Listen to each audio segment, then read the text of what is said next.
আসসালামু আলাইকুম। যারা এই মুহূর্তে ভিডিওটি দেখছেন, আশা করছি সবাই ভালো আছেন। আজকে আপনাদেরকে এটির ওয়ার্কশপ ঘুরে দেখাবো, যেখানে বিতরণ ট্রান্সফর্মারগুলো মেরামত করা হয়। এখানে মূলত ট্রান্সফর্মার কী কাজগুলো করা হয়, নষ্ট হলে কী করা হয়, সেই জিনিসগুলো দেখানোর চেষ্টা করব। যদি ওয়ার্কশপে আমরা প্রবেশ করি, সেই ক্ষেত্রে দেখতে পারবো এখানে ট্রান্সফর্মারের ভিতরের কোর ও কয়েল রাখা আছে। একটু আগে যে ট্রান্সফর্মারগুলো দেখছেন সেগুলো থেকে বের করে এখানে রাখা থাকে।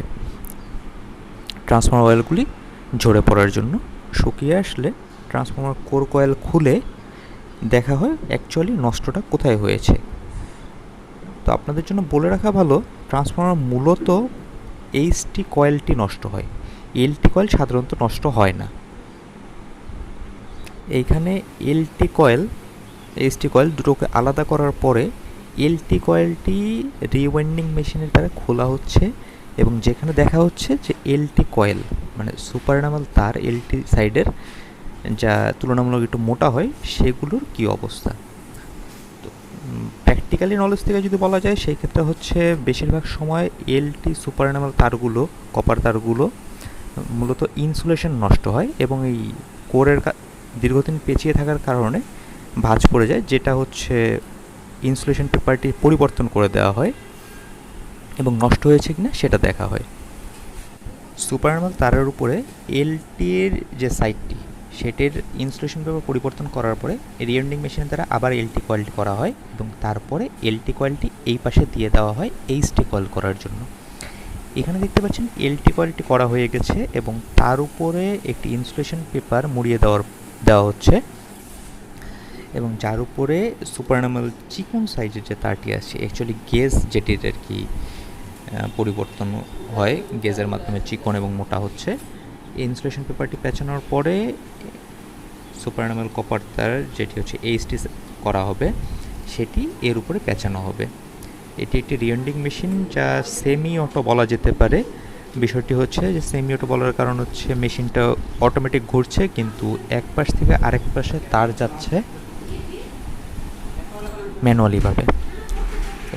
এই পিছন পাশটা যদি দেখবেন একটি ববিনের মধ্যে সুপারনামাল তার রাখা আছে, যেটি থেকে রিওয়াইন্ডিং মেশিনের মাধ্যমে এইচটি কয়েল করা হচ্ছে। এই এইচটি কয়েলগুলো কোন গেজের হবে, কত নাম্বার হবে, সেটা ডিপেন্ড করছে কত কেভিএ, কত সাইজের ট্রান্সফর্মার মেরামত করা হচ্ছে বা কয়েল তৈরি করা হচ্ছে সেটির উপর ডিপেন্ড করছে।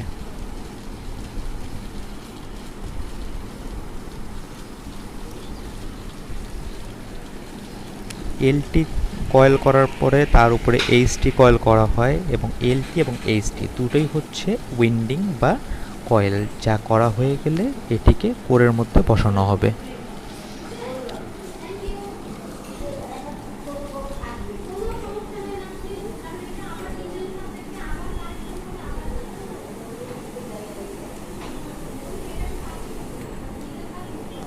এবং এই পাশটাতে যদি দেখাই, এলটির উপরে এইচটি কয়েল করা হলে দেখা যাবে এরকম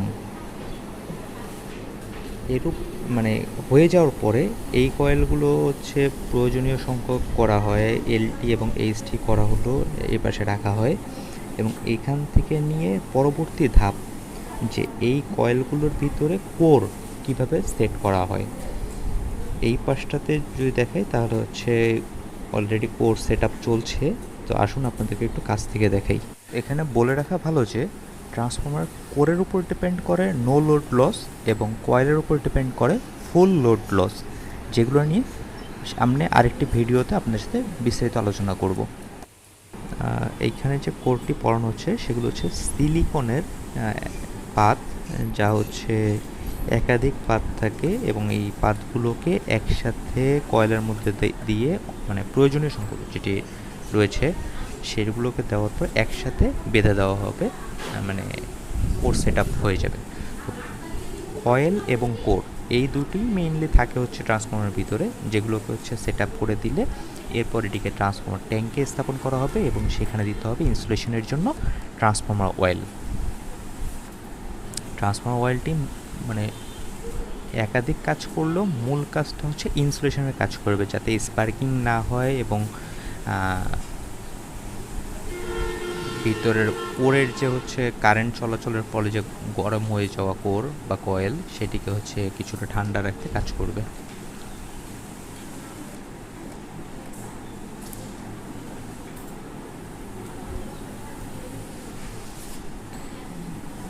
এখানে হচ্ছে অনেকগুলি কোর এবং কয়েল যা সেট করা হয়ে গেছে এরকম রাখা আছে। এইখানে যদি আপনাদেরকে একটা দেখাই যে কোর সেট আপের পরে ট্রান্সফর্মারটি কেমন দেখা যাবে, কোর এবং কয়েল শুধুমাত্র এখানে সেট করা রয়েছে। কোর কয়েল হয়ে গেলে এই চেম্বারটাতে মানে হিটিং চেম্বারে দেওয়া হয়। এখানে দেওয়ার মূল কারণ হচ্ছে যে জলীয় বাষ্প যদি থাকে কোনোভাবে সেটি শুকিয়ে যাবে এবং এর ইনসুলেশন লেভেলটিও উন্নীত হবে, যেটাকে স্থানীয় ভাষায় বা ইলেকট্রিক্যালের ভাষায় মেগার রেজাল্টও বলা হয়। মেগার রেজাল্ট স্ট্যান্ডার্ড পর্যায়ে গেলে তারপরেই এই কোর কয়েলটিকে ব্যবহার করার উপযুক্ত বলে মনে হবে। হিটিং চেম্বার থেকে বের করার পরে ট্রান্সফর্মারের যে বাক্সগুলো ছিল বা ঢাকনাগুলো ছিল যেটাই বলেন, তার ভিতরে স্থাপন করা হয়। এর ভিতরে স্থাপনের কাজ করা হচ্ছে এখানে। এইখানে দেখেন সেই কোর কয়েলগুলি এই ট্রান্সফর্মারের বক্সের মধ্যে রাখা হচ্ছে এবং এরপরে যেটা হবে এর প্রয়োজনীয় বুশিং কানেক্ট করা হবে, ট্রান্সফর্মার অয়েল দেওয়া হবে, ঢাকনা লাগিয়ে দেওয়া হবে। তারপর ট্রান্সফর্মারটি মোটামুটি বলা যায় যে মেরামত সম্পন্ন এবং কাজে বা মাঠ পর্যায়ে লাইনে স্থাপনের জন্য প্রস্তুত হয়ে যাবে।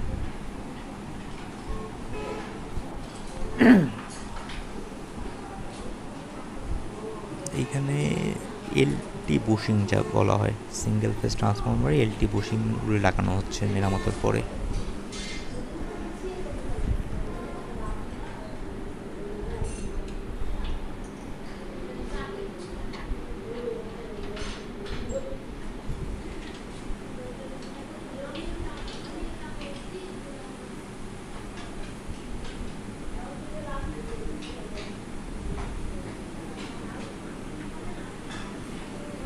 এই তো ওয়ার্কশপে মোটামুটি এরকমই কাজ করা হয়। ট্রান্সফর্মারে খোলা হয়, ভিতরে প্রবলেম ফাইন্ড আউট করা হয় এবং প্রবলেম সলভ করে আবার ট্যাঙ্ক আপ করা হয়। কাজগুলো শেষ হয়ে যাওয়ার পরে ট্রান্সফর্মারগুলো কি এক পাশে সাজানো থাকে এবং বলা যায় এগুলো হচ্ছে লাইনে স্থাপনের জন্য প্রস্তুত হয়ে গিয়েছে। এই তো আজকের মতো এ পর্যন্তই। চেষ্টা করেছি আপনাদেরকে মূল কী কাজ করা হয় সেটি দেখানোর জন্য। আপনাদের সাড়া পেলে হয়তো বা ভিতরের ডিটেলসগুলি আরও দীর্ঘ সময় নিয়ে অথবা হচ্ছে আপনাদের চাহিদা অনুযায়ী ভিডিও করে আপনাদেরকে দেখানোর চেষ্টা করবো ইনশাল্লাহ। সে পর্যন্ত সবাই ভালো থাকবেন, আমাদের পাশেই থাকবেন, দোয়া রাখবেন আমাদের জন্য। সবাইকে অসংখ্য ধন্যবাদ ভিডিওটি দেখার জন্য। আসসালামু আলাইকুম।